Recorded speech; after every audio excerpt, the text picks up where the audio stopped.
sauce, and this here may be tough to you. Snack cake to me, yeah, more hostess. This been overdue forever. Asked me when it was dropping, said never. Should've made you cut the feta, but I designed it Freemason Margiela. What's good, Shellitronnn here, the most woke, no joking. I'm back out again with a brand new video, and I'm gonna keep it a Bowberry biscuit. Marty Hurney might just be the GOAT, and from this point forward, I will not tolerate any Marty Hurney slander on this channel. I don't want to see it. I don't want to hear it. If you're going to say a negative word about Marty Hurney, don't do it. Because Marty Hurney has proven that in this second experiment with him back with the team, he is a changed man. This dude can work real magic. Now, we all know about ghetto magic and whatnot. Look, Gettleman, he was at the helm at a kind of confusing time for the Panthers. Now, Marty Hurney did hamstring the team in his first stint with some kind of very bad contracts. And Gettleman did get us out of those contracts, but at the same time, he made some very questionable moves, both in the draft and in free agency. Looking at what Marty Hurney's been doing the last couple of years, I'm starting to think that, ghetto magic was more like smoke and mirrors, and what we're seeing here from Marty Hurney is actual, real Hogwarts level magic. This man is pulling off moves that I would never have expected. And after last night's news of the Panthers signing Matt Paradis, I was thinking to myself, wow, this man Marty Hurney is out of his mind. He's doing some crazy moves. And by this point, you've probably already seen the news. Look at this tweet here. Right tackle Daryl Williams is re-signing with the Panthers on a one-year deal per source. A prove-it year for Williams coming off an injury. So wait. You're telling me that the Carolina Panthers, a franchise known for not being too splashy, not getting too crazy in free agency, signed not only the best available center in free agency, but also the best available right tackle in free agency? This coming off of a year where just before they signed probably the best available safety in free agency. Now, he didn't really get picked up in free agency. He was picked up during the regular season. But Eric Reed was the most talented safety of all those guys who were available last year. So looking at back-to-back years where Marty Hurney has picked up the best available guy at 3 different positions.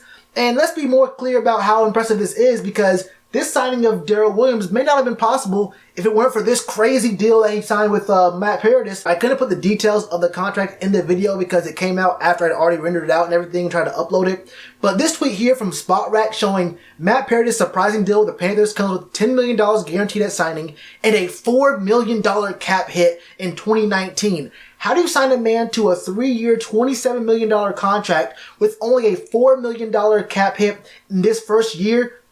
That is crazy to me. That's actually mind-boggling to me how he got this through. He's locked in for at least 2 years, $18.2 million. And apparently this deal for Daryl Williams is going to be between $6 and $7 million.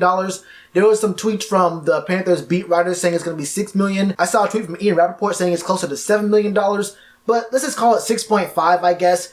This is magic. I mean, there's no other way to put it. This is unexpected magic because the team was trying to make a deal last year, and there are reports coming out that there was a wide gap between what Daryl wanted and what the team was offering back then. And then there was another report that came more recently saying that Daryl Williams wanted Matt Khalil money. And to see that we pulled him on a 1-year prove-it deal for between $6 and $7 million. And keep in mind, with all these crazy deals happening this offseason, the cap went up again this year, and these teams are not shy about paying for talent. This is wild. Now, there was a tweet from Jordan Rodriguez saying that Williams spoke to other clubs. They were close on some longer deals that weren't quite perfect for him. But the injury, plus the fact that Williams and his wife love Charlotte, make this prove-it deal in Carolina too good to pass up. People are sleeping on Charlotte. People are really sleeping on Charlotte. I lived in Charlotte for 5 years, and it's an amazing city, man. Just about everything is about 15 minutes away from each other. It doesn't matter where you live in Charlotte, it's about 15 minutes away. The light rail's crazy. Uptown is dope. There's a lot to do. The Whitewater Rafting Center. I can go on and on about Charlotte, man. And it kind of sucks that we're a small market team, media-wise, because I feel like if players actually knew more about Charlotte, if we got a little bit more coverage, then we will be able to pull a lot more big-name free agents, and people will be more willing to, come to Charlotte more readily. But this is a huge deal for a lot of reasons, and I'm not really sure where to begin. Let's start with the talent. With Daryl Williams being signed to this deal, this is how our O-line looks for 2019 so far. Left tackle, most likely Taylor Moton. He played right tackle last year, but with Daryl coming off of injury and it being his best position and more natural position, it makes sense to keep him at right tackle, and it's a prove-it deal and whatnot, so we understand that. Left guard, there's a question mark, But there's a lot of depth there between, like, maybe Taylor Hearn can play, maybe Tyler Larson, our backup center, can play some left guard. I mean, maybe Brendan Mahone can do that. You never know. Center, we have Matt Paradis, just signed him, the best available center in the free agency.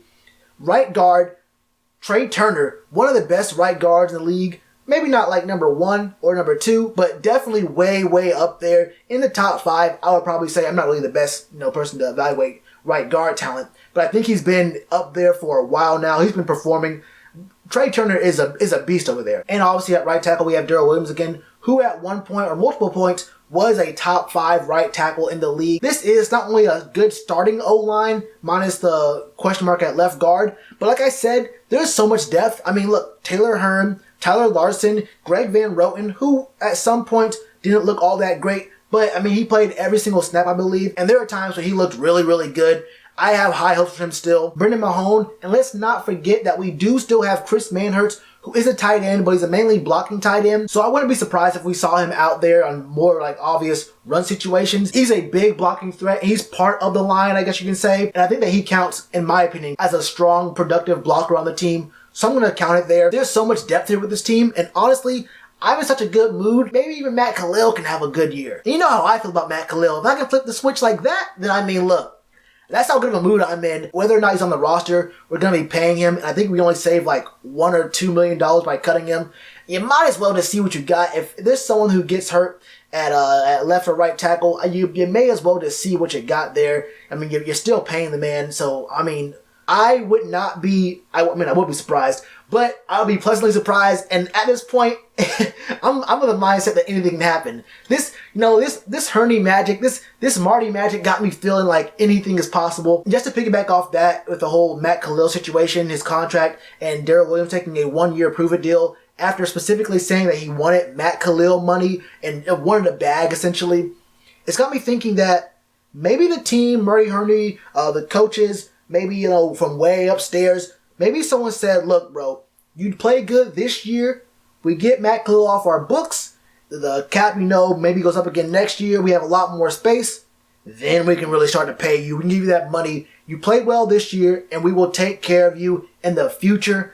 That very well could have been the conversation, and I'm 100% okay with that. Bro, I am 100% okay with that. Just imagine we can lock up Daryl Williams, Trey Turner, we'll have Matt Paradis, we already got Taylor Moton, and the left guard can be really anyone, maybe someone on our team, but thinking about it, we can probably find a left guard in the draft, and look, we're set. We only need one more piece on the O-line. This opens up the draft even more for us. Marty Hurney is a genius. Marty Hurney's a genius. I think it's almost guaranteed we go for an edge rusher in the first round of the draft, and that would make the most sense for our team, I think. And from there, it's best player available.